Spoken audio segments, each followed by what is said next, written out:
Probably happier here, aren't I? I'm used to travelling the world. Stuck in some little St Michael's Square in Annie. Gives them carte blanche to break in now, but there's nothing worth stealing.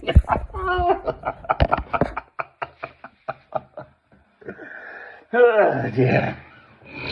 I'm the only valuable thing around. Unlike my son who's dead, Robert Francis. So that's what this is about.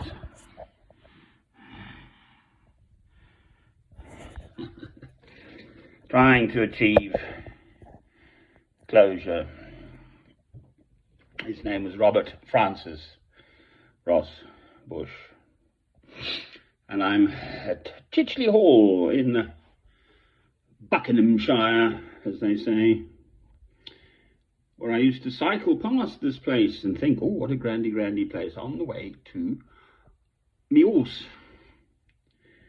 So I had my nice little wee house in Newport Pagnell, which I saw in April 1990, and the completion came through by about July. I actually went off to the Kalahari Desert in the meantime, as one does, in southern Africa, to, believe it or not, Francis Town. I love St Francis of Assisi and, of course, the Poor Clares. So, horses to the east of here. Chicheley is sort of slightly northeast of Newport Pagnell. And I had a contract down in Cheltenham. So I'd work from Monday to Friday, get the coach back up to here, no, up to London, stay overnight if it was my old years in London, Friday night, pick up my beautiful German Shepherd dog on the coach up to here, horse, meet former wife, dog, German Shepherd with me. He was called Hinser, beautiful, so well behaved he was. Had the manners of an angel. He'd never go ahead of you. Most beautiful dog. Had beautiful, great big sticky up ears. Beautiful manners. So one night there at my place in Newport Pagnell, number 12 Greenfield Road, MK168DA, no less. And that's sort of summertime, and then by that Christmas, my former wife to be was invited round.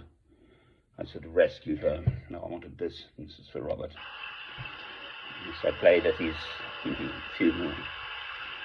The fourth piano concerto, conducted by and played by Daniel Barenboim, so a very talented man.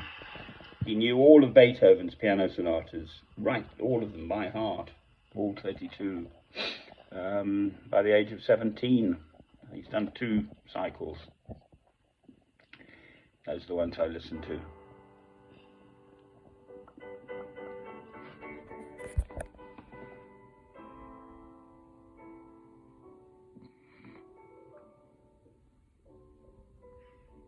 And that's the whole theme. He plays with that, as Beethoven does. It's absolutely wonderful. And of course my son Robert Francis will never hear it.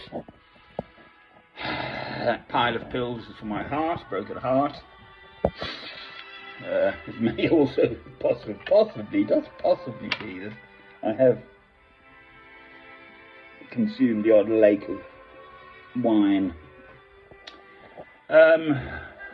Having cried oceans of tears elsewhere, all around the world.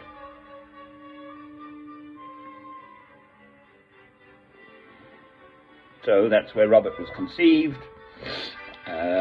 He was full breech birth, so it was a planned cesarean 2 weeks early on Thursday, the 12th of November 1992.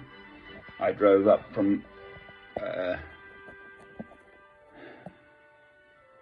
at that time I actually had a contract, was at the Cheltenham Building Society in Cheltenham, And then I had another contract in Bristol, where I was training to be a medical doctor, as it happens, in my earlier years, youth.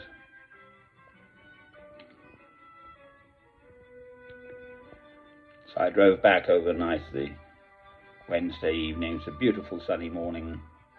Mr. Fordry was the surgeon. Robert was 8 3/4 pounds. Epidural, so her top half, my former wife, top half awake, which is the best thing. So Robert would have been pretty much straight onto the breast, etc. My former wife wanted a home birth. We did source that. In the whole of Milton Keynes, over 100,000 people, there was one GP coping with home birth. It's all gone hospital birth now because it's risk averse, and home birth by far the best, because the mother's in her home environment immediately and at home, as it were, not in an alien hospital environment. Anyway, out popped Robert. 2 little arm tags, 1 on each arm, as you get minus points for mixing up babies in a hospital. Distinct minus points, actually, because they all look the same, don't they? I held him first. He had that sort of, is it meconium? The white stuff that coats their bodies, because they're in water, basically, or fluid, rather, in the womb. Anyway, life went on. I was booted out. I was sleeping on the floor as soon as Robert was conceived. She never wanted me. My former wife had been sexually abused by her own father, Mr. Eric Bruin, who used to train the SAS to kill people incidentally. That is live in the news now. The jolly old SAS have been caught out at executing Afghans, unarmed Afghans, prisoners of war or whatever. Ooh. England's a horrid little country. She really is. All in the best possible taste. That guy used to make fun of it. The comedian fellow who was on the Radio Luxembourg, and all in the best possible taste. He was dressed as a woman and he'd cross and uncross his legs. I just can't think of his name. They ruled India, for heaven's sake. The British. Awful little country. Why I'm living here, quite frankly, beggars belief. I've tried everywhere else, whatever. Northumbria isn't England, it's Northumbria. It's just a base. As long as I've got money, I can hack off anywhere. I've got all the valuable stuff around me here. Basically, these 2 machines, actually. It's the only thing of value I've got. So there we are. And he grew up without his father and his father's family around him, because obviously I was the bad man. Humph to that. I come from a good family. None of this carry on in my family. My mother was a maternity sister. She never knew the grandchild, but equally the grandchild never knew his granny or his father, you know. Where's my daddy? Daddy doesn't love me, so I can't love myself, so I'll commit suicide. I think that's a fairly logical assumption. And then my former wife's mother died, so I didn't even have her to talk to. Anyway, that's my personal tragic life. I don't have a personal life. That's it. That's 32 years ago. I'm grieving worse now than ever. This hair too, I won't cut till I die because I'm living for my son. I'm told by a friend, oh, you know, tourner la page and move on. Well, so I have. I am getting on with my life.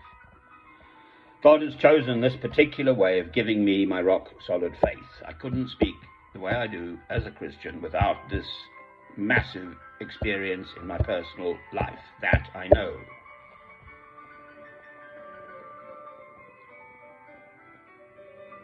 Robert had to die for it, though.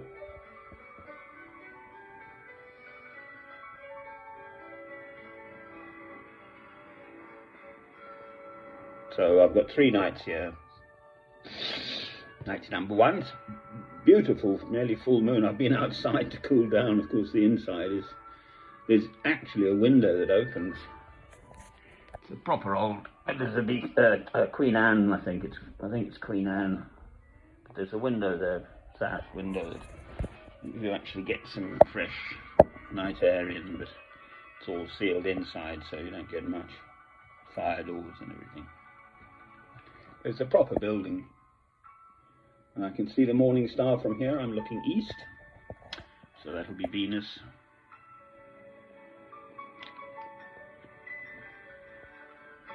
I've had 32 years to contemplate this situation, for heaven's sake.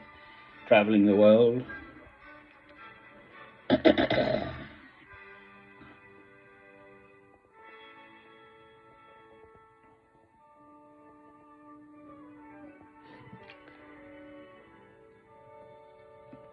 It's a lovely old building, so it's quite nice grounds, probably a farm attached as well in its day.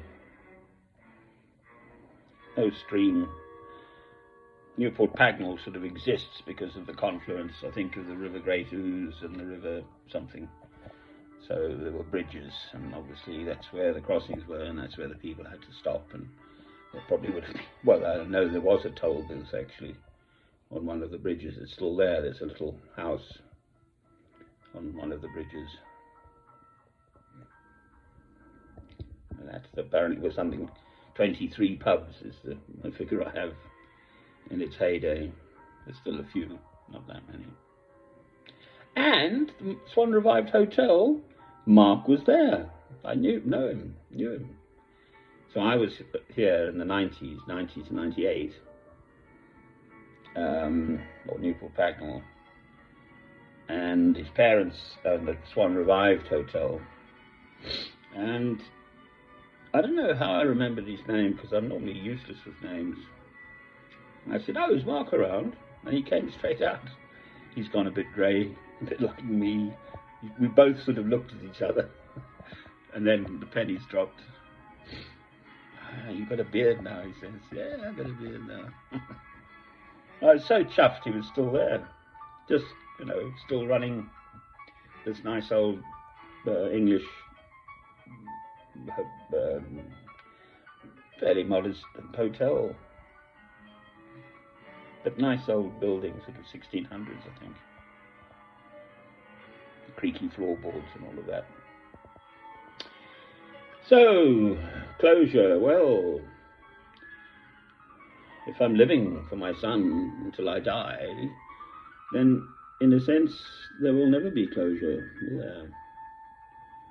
That's the way it is. I'm a very family-oriented fellow, and God's chosen a particularly cruel way to bring me to him. But the devil cannot win with me. I love God through Christ. So begone the devil. I belong to God. Amen.